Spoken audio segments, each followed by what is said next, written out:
Next, power loaded topic. Yes, it is a very knowledgeable topic. We are looking forward for the last panel discussion of this absolutely productive day. Credit risk definitely remains one of the most challenging, when it comes to even for lenders or financial institution or business organization.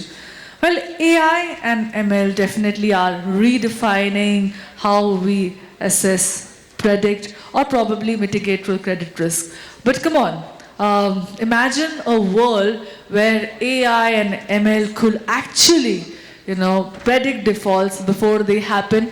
Wow, that will be great. Assess risk with greater precision. That will be amazing. Well, help this will be lending faster and making it more observant, and of course making more fairer and smarter. So let's get going more on this topic, and this topic has been entirely highlighted by our key experts out here. Well, we are very thankful they have taken time out of their very busy schedule join us today to explore this topic.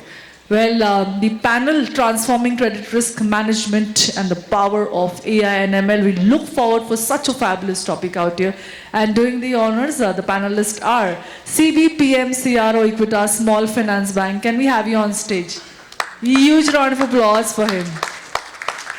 And as you see yourself on the screen, I'll request you to be seated.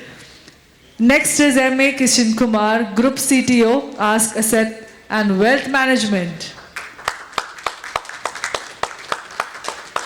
Next is Nehal Shah, Deputy CTO, IDBI Bank. A huge round of applause. Thank you so for joining once again. Prasad Ajinkya, Director, Home Village Group. A huge round of applause for him as well.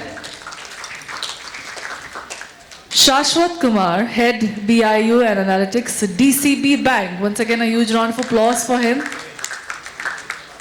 Arindam Biswas, Industry Speaker. Can we have a huge round of applause for him as well? Very knowledgeable insights coming from his way as well. And Moderator Rajat Deshpande, CEO and co-founder Finbox. Can we have a huge round of applause for him? So if you have thodi taliya zordar, then you can expect the panelists also to share their strategies, idea, and what kind of challenges they have facing on this topic. So let's get going. I think, Mr. Rajat, let's get going. This is like the last probably panel, but let's keep it very interactive. Thank you. Over to you. Hello. Yeah. Hi. Thank you so much for having us, as part of this panel, and we have a star-studded lineup talking about one of the most interesting topics, which is essentially AI ML focus. But I think what we will do before we start the discussion is to pose the problem as to what does credit risk management mean, or what does risk management mean in various contexts. Then we'll sort of dive into a free-flowing conversation. It won't be like going one by one. We'll just pose a question, and then we'll sort of get into a discussion. If you have questions in the interim, please do raise your hands, and I think I'll request folks to be more mobile in distributing the mics, etc., so that we can get the audience to interact. So we'll just quickly get this started. Thank you again for staying awake through the day. So very quickly, just to kick off, we would like to understand from the panelists as to what all kinds of risk are we sort of addressing. How does credit risk or risk management in, say, the financial services context more broadly, but also, say, lending, what all risks sort of add up to overall risk as a bucket, in the way this field is practiced overall. Yeah, so given my experience having managed the credit risk, the kind of risk that has to be managed is whenever the underwriting happens during the origination, the underwriter has to check the credit score, the behavior score, the propensity score, as well as the fraud score. So that would enable the origination, as well as once the underwriting happens, it comes the management. So as part of the management, it's more towards how the loan is getting repaid, So that would entail behavior score as well as collection management. That's one more area that has to be looked into. Besides this, the recent, or in fact traditionally also, there's a lot of data risk. So at times incorrect data gets into the system intentionally, unintentionally. And given the advent of AI, data is one of the most important thing which gets fed into for the right decisions. So in terms of the models which are getting built, if the right data is getting fed into the right models, then only you'll get the right decisions. So as somebody just mentioned, it has to be faster, it has to be simpler, but it has to be also accurate. If the data is not accurate, the decisions will also not be accurate. So these are the few of the risks in my mind, but more can be shared. Yeah, to add on what Nehal has mentioned, from a CRO's perspective or a risk manager's, I will open a risk manager's mind. The first thing about AI in credit risk or any risk management is, I will ask AI the question, the real AI, please stand up and be counted. We want the real AI. I mean, I have seen when we do the use cases, I mean, it may not be the real AI. So that is the first question I ask. The second question is like, okay, have you graduated or are you still in the 12th or 10th standard? So the training that is required to develop the AI model to give me a better predictive power or whatever it is, without biases. It includes without biases, without discrimination, all these are factored in there. The third question I will ask AI is, yes, the primary risk in AI is data risk. That especially after the DPDP Act comes into play, what sort of data I can use and what all controls I have to be in compliance with the Act is one my major question. So these are the concerns that I will raise. I will ask the AI to answer me. But one more point is, I will ask the AI to explain me what you are doing. Yes, that is what he has to give me. I mean, why you have taken such a decision? Why you are doing this? So that also is a critical. These 4 points are the question. These 4 are the questions that I will ask the AI to answer me. Yeah, Rajat, you can. In the same lines, I would like to add, with the growing companionship of humans and AI and collectively making decisions, it is, I guess, yeah. So with the growing companionship and the collectively making decisions, it is also important not just to look at the risk that we evaluate from customers or from system, but also look at the risk that data brings in, so such as sample biases or human biases that we feed in, the past historical biases that the data will bring in where we have been successful, and not to forget the model risk.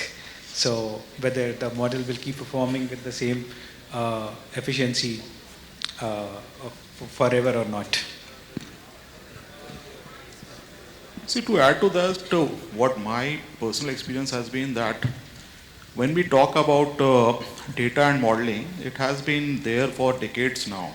I believe what AI additionally brings into place is breaking those rigid modeling structures, because your modeling can be done with your primitive Excel and so forth, but the challenge which those models have is they work very good for in-scope data, and they understand the prior patterns very well, prior data patterns or behavioral patterns very well. But when you put that model and make it live, and when that model encounters new data which is out of scope, then those models start to fail because they are very rigid and they don't learn on the fly. I believe with AI, that is the biggest advantage we have, that these models are self-aware and self-learning. And through parameterization and giving the range of how much they can play within the learning curve of the models, they will quickly adapt, not only with the in-scope data, but also as the data comes into the engines progressively. And with that, at any point of time, you will get a best-in-class, best-in-industry model which will be not only working good for prior data, but also for the data as you move into the future. So that is, I believe, what additionally AI brings. Otherwise, modeling can be done through even primitive tools.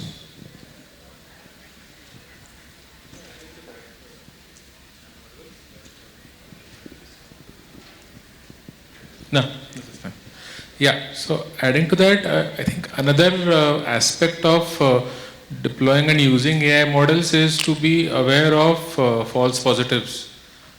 Every time, in the lending industry, you typically keep adding rules to keep fine-tuning your acceptance criteria, and therefore you are always whittling down on your pipeline, and you might be saying no to a lot of cases which you could have considered, right? There are what-if scenarios where you could have re-looked at the entire model, but we don't have enough models in to identify false positives. Great. So just to kind of, break the risk piece down, and I think, it has been articulated quite well, but overall there is model risk or modeling risk, there is credit risk, there is fraud risk, there is operational risk. If you don't follow or manage this risk very well, then there is regulatory risk. But, but yeah, we're not here to talk about that though. Very quickly, let's also, sort of the panel has folks who've seen both secured and unsecured lending fairly closely. I would like to sort of try to get some color on how building models is different for secured as well as unsecured spaces. Especially unsecured loans tend to be smaller in size, so there are a large number of loans, so more data points. Overall, the dimensionality of data is also lower on unsecured loan side. The data is much more structured and better and easier. So when people are thinking modeling, mostly people are thinking running some machine learning models on some very well structured data, etc. But I would like to hear from the panel what it really means, how how structured or unstructured it is with respect to the kind of loan product that we are talking about, and what are various challenges when we talk, when we go into more sort of deeper loan products.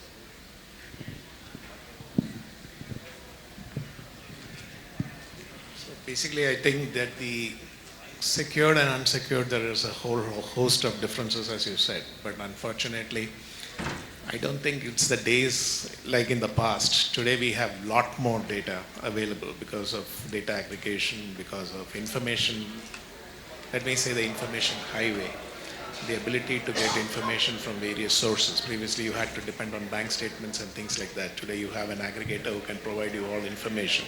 You have behavioral analytics, which was not there about 10, 15 years back, but today you have a lot of data which provides you the demographic, the psychographic, the behavioral analytics, the way in which customers there, the spend analysis, all those kind of things for an unsecured thing is available. Then it is a question of what kind of unsecured lending are you looking at, what kind of product you are looking at in the unsecured lending space. And subsequent to that, you start working on the various aspects of those business. So anyway, for an unsecured lending, you have to provide for 100% as per the Basel. So whatever it is, you have to make provision for that. The question is, what is your ability to recover that loan because you have no collateral? That's all those things are early warning signals which you will be able to detect from there. And those are the things that are very important from a machine learning perspective rather than an AI perspective. As to from a machine learning perspective, what kind of data has been fed in, how would you go about doing that, and can it throw me the early warning signals? Today, even with the existing systems, you can showcase early warning signals. But the point is using AI to actually detect whether you should be giving it at an underwriting space itself would be a big challenge. So while underwriting a loan itself, the question will be doing all these analytics and heuristics yourself and providing for that so that you decide whether you want to give a loan or not on the unsecured side of lending. At least on the secured side of lending, you have collateral. You have some ways of getting back your money, hopefully. And the point is today, the ability to validate, whether it's a loan against securities or a loan against property or any other things, these things are all available with a lot of data today. Today, the information is available that for a particular place, for a particular property, what's the range going on, what's the rate going on, what's the interest rate. That's from a business perspective, even from a customer's perspective, they decide. But from a bank's perspective or from a lending perspective, it is very important that you get all this data. And today you have ability to access those data, whether it is the CIBIL data, CRISIL data, customer data from the bank perspective, whether the monthly salaries are coming, what is his expenditure, what is his propensity to pay the loan. All those details are today available in the system. Now the question again goes to the same thing as today, because we are talking of credit risk and this thing on the AI and modeling. How much of the models can be generated? The previous speaker who was talking about ID5 on the LLM, sorry, I didn't know who the gentleman was, but the way he was talking about how the LLM models have been created, I think that's the way which will actually define how much of technology usage of AI and ML models can be used. Again, within the AI and ML models, there are so many algorithms that you will have to look at. It is not just one kind of a thing. So if you are looking at a holistically at a book of unsecured lending, then you got to do all your regression analysis, your LSTM and all those kind of algorithms which will come in place to do all those kind of things. But if you are talking of standard things like getting into a Basel kind of an agreement, that also is something which is very important, where you get this information and these models actually start dynamically generating models. So previously you used to do asset liability on 1, 3, 5, 7, 21 kind of does. But today asset liabilities more or less is going to be on a daily basis, on a real-time basis to understand all these kind of things. So whether you're using secured or unsecured lending, it is not only from a customer perspective, but from an overall organization risk perspective, from a regulatory perspective, these kind of models and these kind of data make a lot of difference. And I think there's no such thing as creating a right model. The model is actually based on the learnings that it takes and how far we can refine those models to make it more and more accurate and being precise. But the fundamentals of doing your regulatory requirements, regulatory compliance, the way in which the secured lending needs to be seen, the way in which you need to value your collateral, I don't think how much of that can be done on the AML models. Those are something which a risk officer needs to do and manage. Yes, you have so much of information that at the tap of a button, you can get all these things. So that's where the secured and unsecured lending models are headed. That's my view.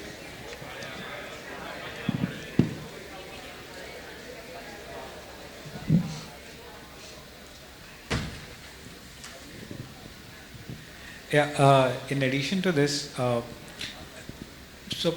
if you look at secured versus unsecured, I think a couple of parameters which stands out as unsecured from a fundamental credit equation, the LGD is where we are clear what kind of LGDs are coming in, and in unsecured it kind of touches one.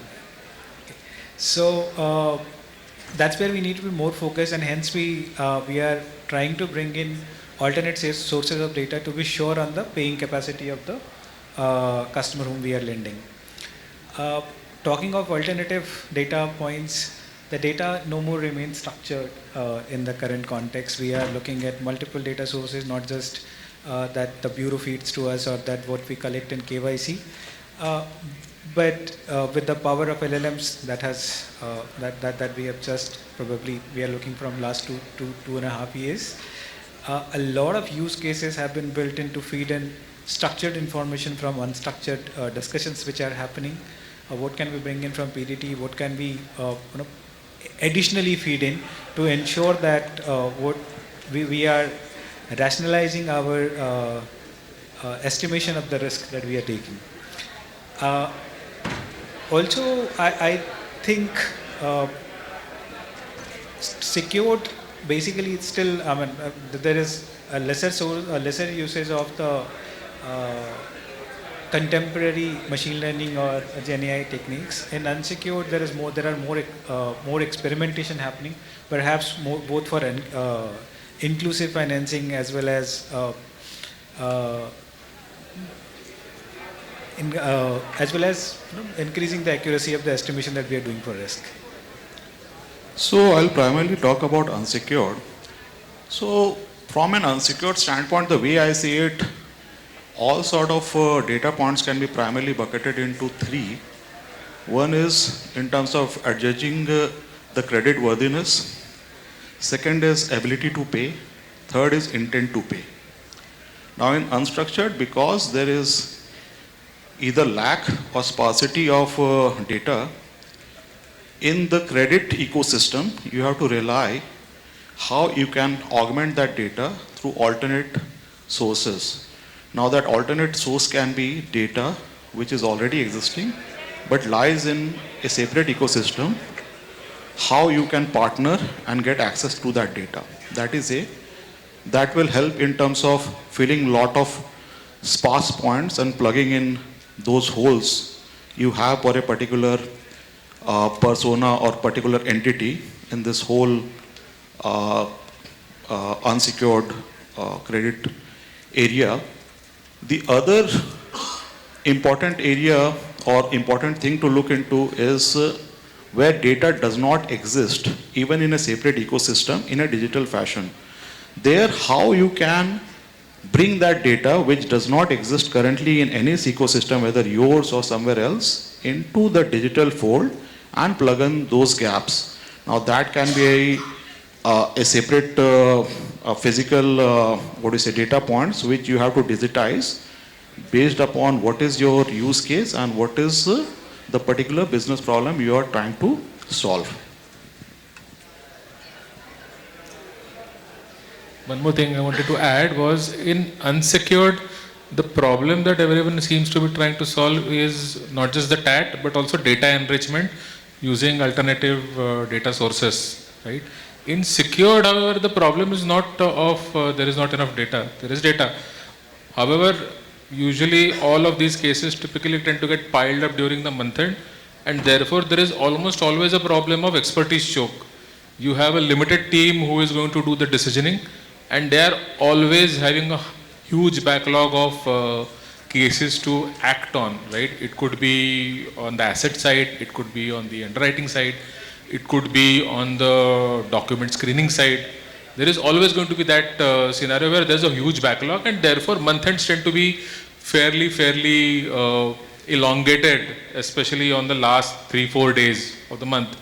And this is some place where AI can help reduce the workload by smarter document processing, by extracting additional entities and giving more structured output to the teams so that they can do their jobs faster. So it essentially should be a productivity tool which can work hand in hand with the respective teams.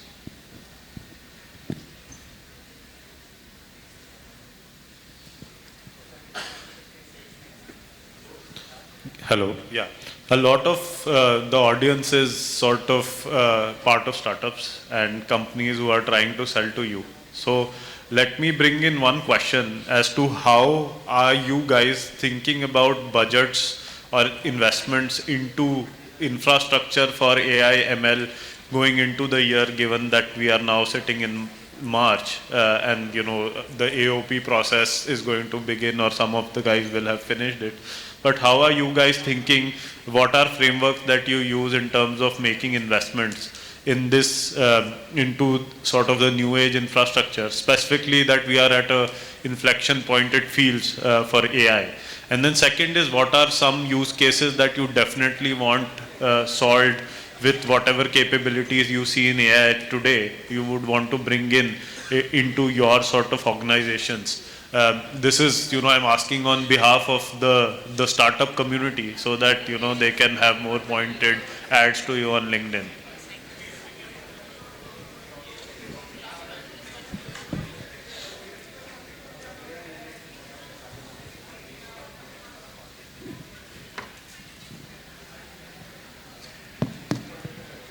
Yeah, just to answer to that question, it's a very interesting question, and AI no doubt is a game changer. But before coming to the budgets, it's more to do with because we are the regulatory entities, so it's more to do with the regulations as well as the security. So how much data we can share, because when we talk about AI, it's all about data in the background. So how much data can we share to the models? Are we allowed to share that data? Where the models reside? Are they on-prem or on cloud? Because certain startups or fintechs have their model hosted on cloud. So right permissions have to be taken. The CISOs have to be walked through about how the entire flow will work. So that's about security. And coming to the regulation, we also have to inform RBI in terms of how we'll be using these models to arrive at the data, the underwriting decisions. And even they should be satisfied that whatever decisions the model will be taking, whether we'll be adhering to almost all of it or we'll be reviewing it. What's the process basically in terms of, or are we going to blindly follow it? So these are some of the nuances which are becoming or can be hurdles in terms of taking decisions, in terms of implementing models that would take decisions. Slightly differed from the question. So, no billion-dollar budgets this year? I think one of the key things on the risk management side is if we get the basics of risk, that is the credit risk, operational risk, or if you get your asset liability and Basel right, I think most of the credit risk problems are resolved. If you can't get those things right, this thing. Second important thing is on these models which are getting developed, I think in most cases the banks or the financial institutions need help of fintechs probably to develop their own models. It's never going to be a common model which is going to be running across banks, and of course I agree with Mr. Shah here that sharing with regulation, sharing with cloud, not the cloud, more important is the sharing of data, DPDB and all that kind of stuff comes in. So I think as far as the LLM, SLM, whatever we call it in today's terminology, it needs to reside with the bank, the information which the bank processes. Probably fintechs can help build all those kind of things is my personal opinion with all the DPDP Act coming into play. I don't know how much of these data across all the entities and clouds can be shared. Or prepare one with the fintech, have it hosted in your own cloud or on your own premise based on your own terms, provided you have understood all these four principles of risk and the areas which are there of standard and basic standard and advanced indicators. But in Basel IV, that's much more complex. So if all these things can be put in place, then the organization risk management is going to work. But or from a regulatory standpoint, which is more important, as far as the customer risk is concerned, you can continue doing whatever it is with getting all this data, putting all these things in place, trying to pre-underwriting process as far as concerned can be made more rigid and more holistic. That again depends on which part of the month, especially in March. If you start rejecting loans, you'll be in trouble. So the point is how will you manage that aspect? But the overall aspect still, it's a little long way to go as far as the post-loan disbursement, regulatory requirement and risks are concerned. So speaking from the other side of the table, we are inundated and overwhelmed with demand for new projects in the AI, ML, data science space from virtually every business stakeholder. And most of the time these stakeholders, they attend one or other of these summits and they come up with, okay, can we do this or can we do that?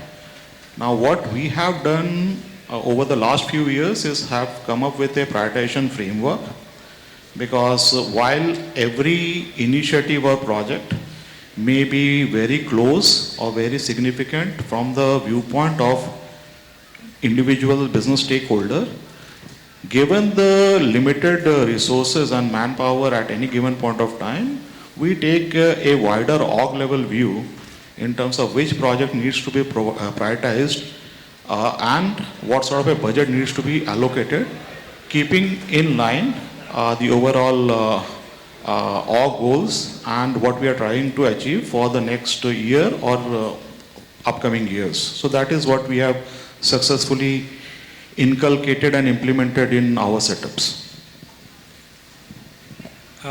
I think uh, we love ecosystem in terms of taking help for growing.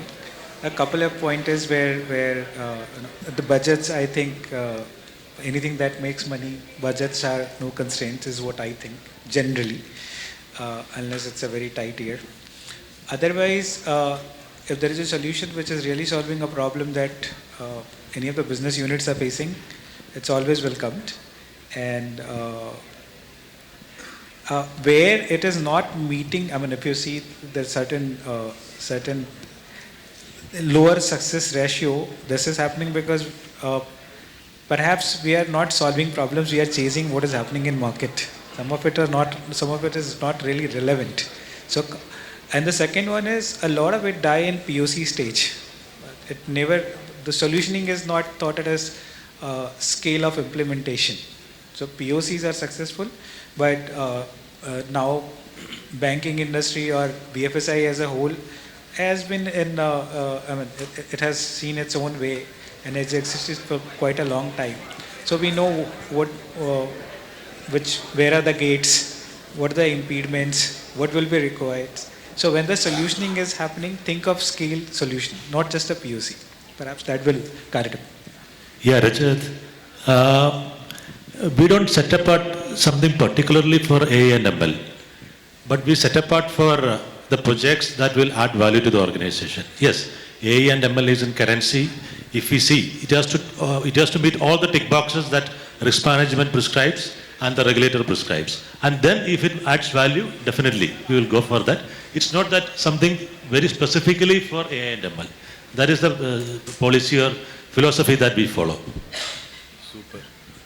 So thank you so much, and I think some questions, of course, were answered, and others, the audience will have to work hard for, as always in life. So quick sort of turning our sort of mind towards incorporating macro variables or sort of macro trends into our risk management policies. Specifically, for example, now that we are going into a rate cutting cycle, we've seen RBI reduce risk weights on unsecured personal loans, I think by 25%, which essentially maybe an astute business guy might say that the cycle is about to turn and we should be more aggressive in lending, etc. Right? So that is what the the business guys are saying today. But the risk guys have built models which are sort of basis the backward sort of facing data, which is what. So if you look at the data essentially is getting worse right now. Even now, we've sort of not seen the peak of delinquency. So if you build any model today, it sort of is more pessimistic than say what the rate cycle or what say a business guy might say. So how does a risk team specifically take into account turning of the cycle, and then what are say some subjective criteria that go in, or how does one navigate this with the business team, which clearly wants more disbursals or loosening of policies? Yeah, Rajat, I will take this first, because now we are living in a world where we cannot see even what is going to happen tomorrow or day after tomorrow.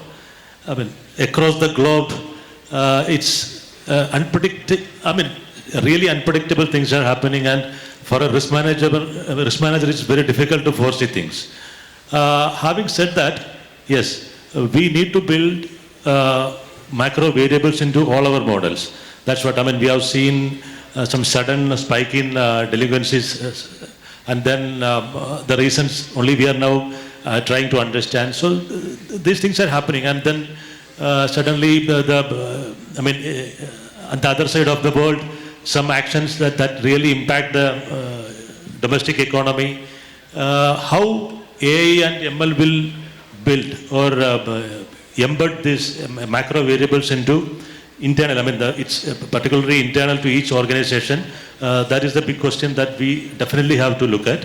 Then only we will be able to predict, at least with a greater accuracy, what is going to happen, and plan our risk management accordingly. Not only about geopolitical, it's about climate, it's about so many other things. Yes.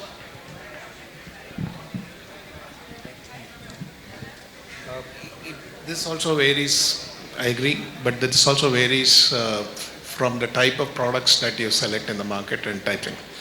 See, risk management framework hasn't changed. It's been there for donkey's years and it continues to be there. And I still believe some of the risk management practices that we use from an organizational perspective are still strong and robust. And the only thing is how quickly you make the changes and how fast you are able to produce the outputs. Like, for example, sensitivity. Tomorrow interest rate goes up and down.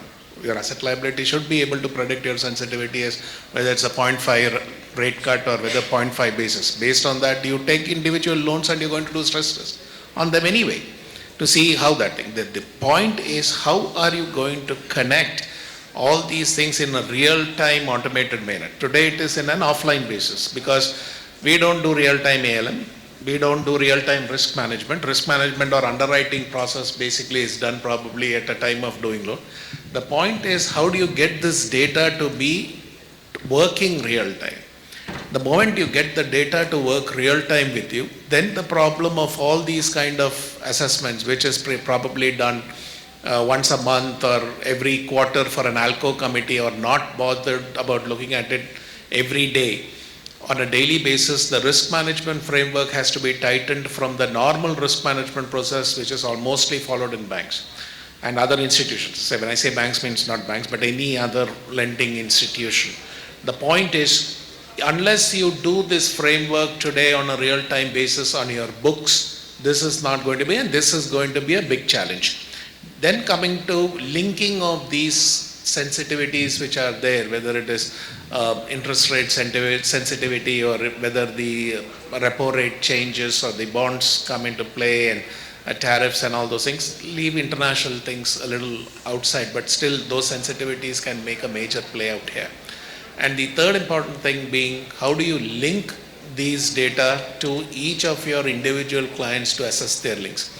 That is where you find that when you have these kind of sensitivities and data done, and you start linking it with your backtesting data and then do it back onto your individual customer with all the other data which is available in the market, that's when your behavioral analytics and all these kind of things, your collections, your behavioral analytics, your D&D data, all those kind of things really make a sense to actually see how risk management can be perceived.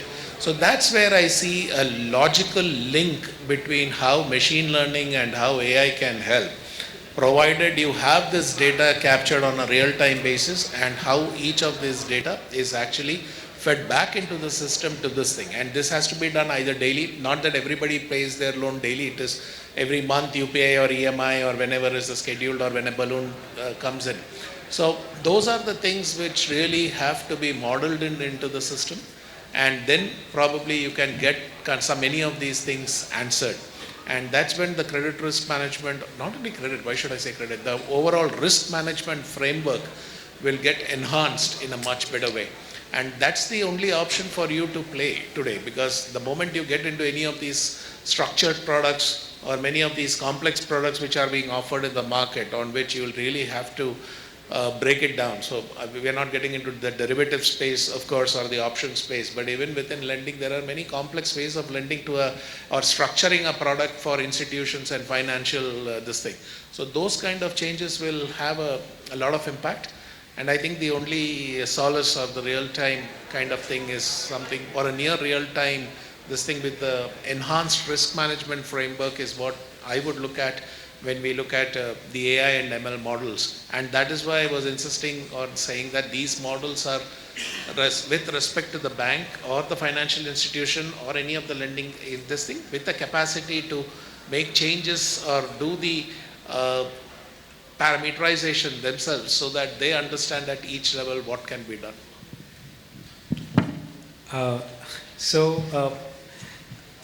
At the risk of sounding boring, I'll give you some examples of more of a data analyst or analytics view.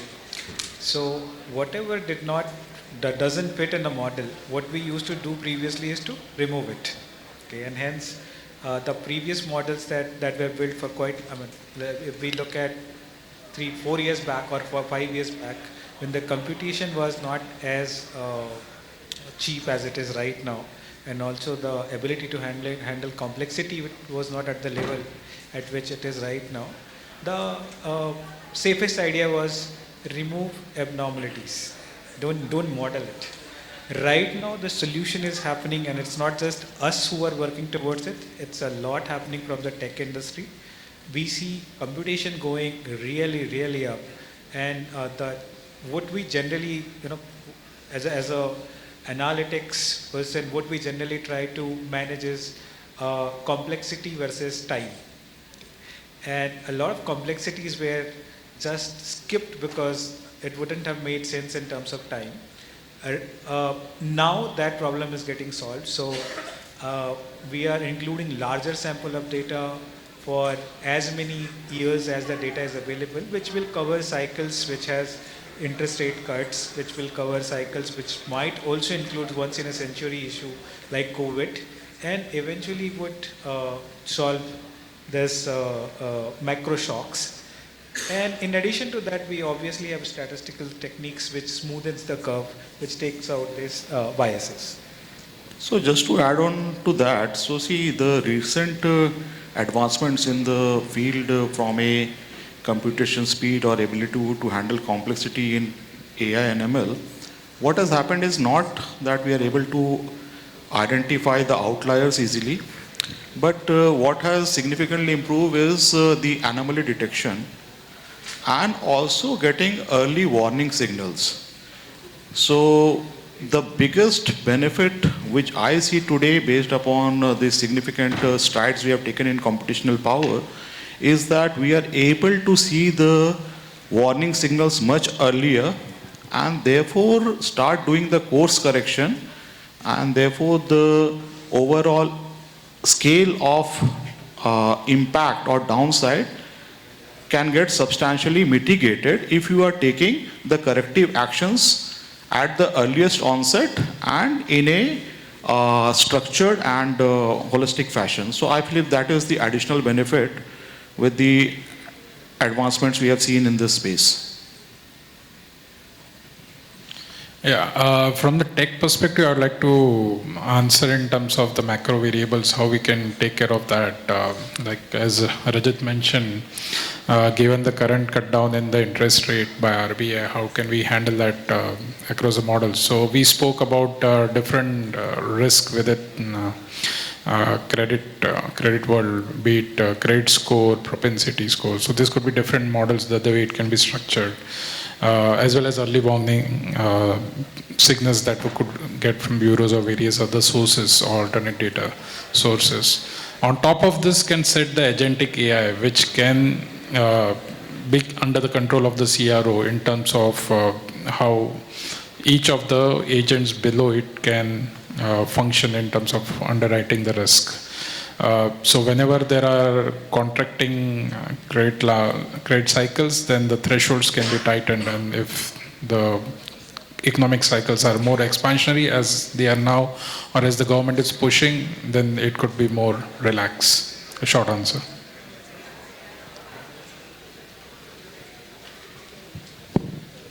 So there's a small, I thought that I might say this, but as a country we are so credit hungry, right, that a lot of times when you are offering a product, there will always be takers for that product. And therefore, when there is a small change in the macroeconomics, right, a 25 bips rate cut, you are tempted to say, let me not worry about my risk model. Let me wait it out, see this, and then take a delayed response where I can review it later. And therefore, I don't think there is a real demand for dynamic risk modeling, which is real time. You could, but I don't think business teams are really asking for that.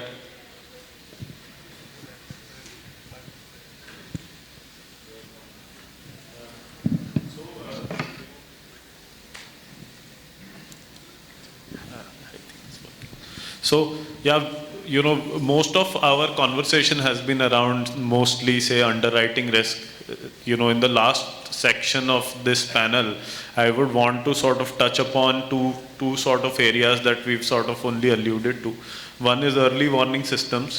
Specifically, we are seeing the regulator tell, sort of expecting from now NBFCs as well to have robust early warning systems and collections. So if the panel could be so kind to throw some light on what kind of modeling is happening on the collection side today across, say, various loan products, etc., and what is, say, the the effort sort of split between, say, underwriting, modeling versus collections, and another, what is the sort of some color on how good the early warning systems are and where they could go with, say, more advanced sort of technology coming in, or what is the felt need with respect to early warning systems in the ecosystem?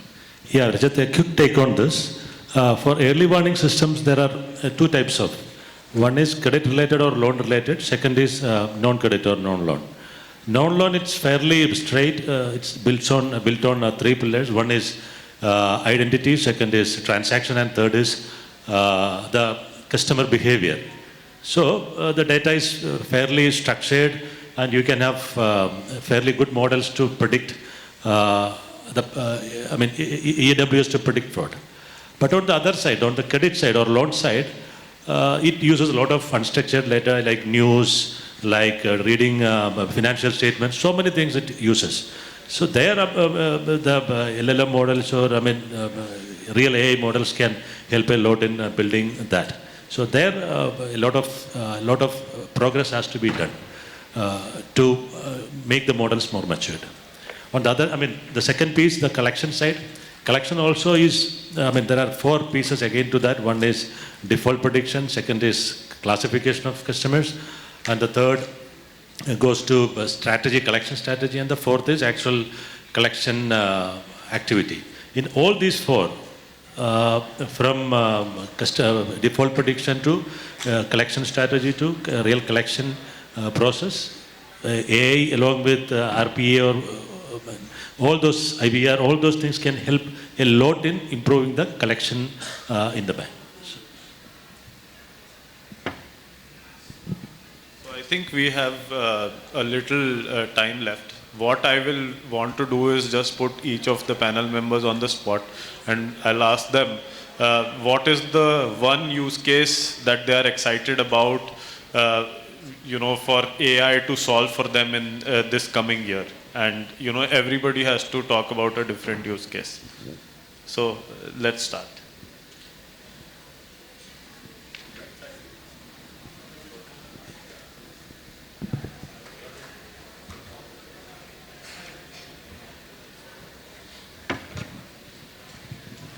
We have been discussing all through about different all those what AI can do.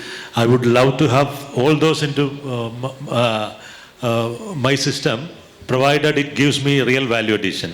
Like EWS is credit related, EWS is one area that I can say, and predictive models, embedding the macro variables and see going forward, 1 year going forward, how my book will look like.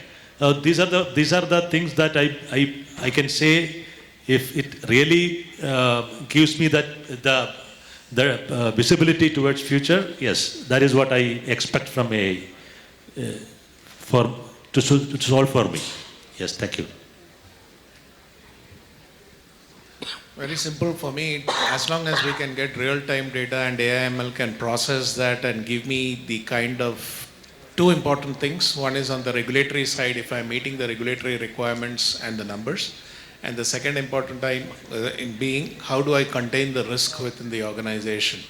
Are the two major elements. So when I say risk, the entire integrated risk that we actually define, if these two things can come up, that would be great. For me, from the business side or organization side, it would be more of faster lending. So it could be digital lending that can be enabled using AI and ML with accurate decisions. So that's on the business side. But from the customer side, there are many customers who do not still have credit education about why they didn't get the loan or why they are getting loan at a certain rate. So there can be an Gen AI model which they can go through or ask in simple language what's the eligibility criteria from a particular bank is for them, for their kind of profile. And if the Gen AI can give certain limit, and if they want more loan, then they can further ask what they need to do further to increase that limit. So they need to improve their score. As part of improving the score, they need to improve their credit health, and what exactly in terms of credit health has to be improved. The Gen AI system can let that user particularly know about it. So that's one of the important use cases. So we are looking at context generation from unstructured data documents which are submitted to our teams, and faster processing of that by extracting the right content so that reviewers and underwriters can look at that context at that point of time. For us, two primarily. One is building a true companion to all the employees, which is irrespective of the teams they are operating in. How do we enable them to do their work efficiently and faster? And the second one is around inclusive financing. How do we ensure we could be as inclusive as possible using alternate data and with the recent developments of AI? So for us, it is a very ambitious use case. We are trying to put together an integrated closed loop, cashless credit mechanism specifically for the agri industry.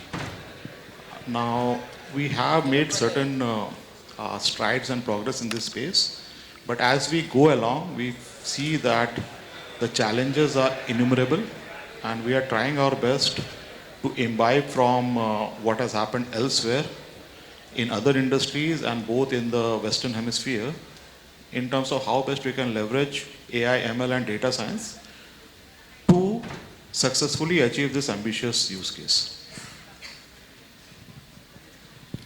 Super. We are almost at the end of the panel. So I'll just quickly, sort of share what my emotions are about AI. One is that we are, entering into a phase where AI is, it looks like it will deliver on the promise that it has been making for the last 2 years. So it's an exciting phase. What we essentially at Finbox are thinking is that it's very easy to build a very, very cool demo with AI. The interesting investments are in making sure that the outputs are correct, they are explainable, they are within SLAs, and they don't cause damage to people, even in 1 in 1,000 case, right? Because that is not acceptable in the financial services ecosystem, and credit is a very, very important part of any growing economy. And as financial service providers and technology providers in this ecosystem, we have a very sort of deep responsibility to make sure that our systems don't do wrong by anyone, even by mistake. Right, so that is a huge responsibility, and that has remained with us while building software systems that were more deterministic in nature.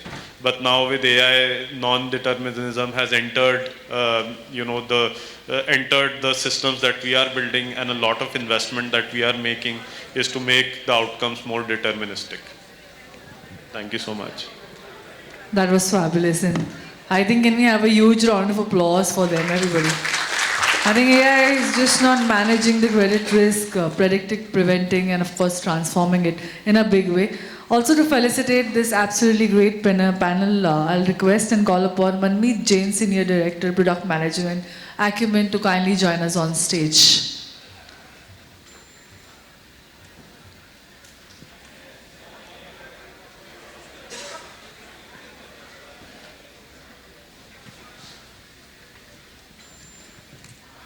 I'll request Rajat to kindly felicitate our entire panel, if you can do so. Can we have one by one? There are no questions from the audience? No? Any quick question? But I think we are short on time. Okay. Maybe So, yeah. just one. Probably we can discuss it later on, probably while we are on having an IT No or worries. something. Yeah, thank you so much. Yeah. Rajat, I'll request you to come forward and to felicitate the panel. Can we have CB, PM, CRO, Equitas Small Finance Bank to kindly join us ahead on the center stage and accept the memento from us? Huge round of applause for him, everybody. Thank you, great insights. Well, we love the conversation that held in the stage out here. M.A. Kishan Kumar, Group CTO, Ask Asset and Wealth Management.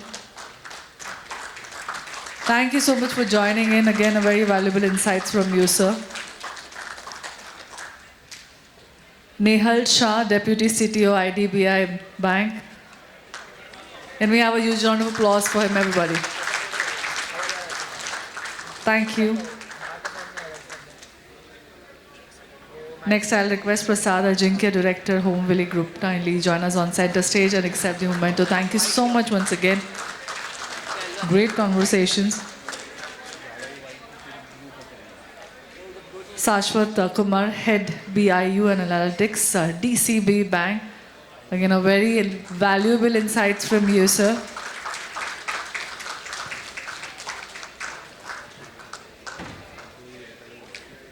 Next, I'll request Arindam Biswas, industry speaker, to kindly join us. Once again, very, very thoughtful and great conversations with you, great inputs from you. And I'll request the entire panel to join us ahead for the group photo, please.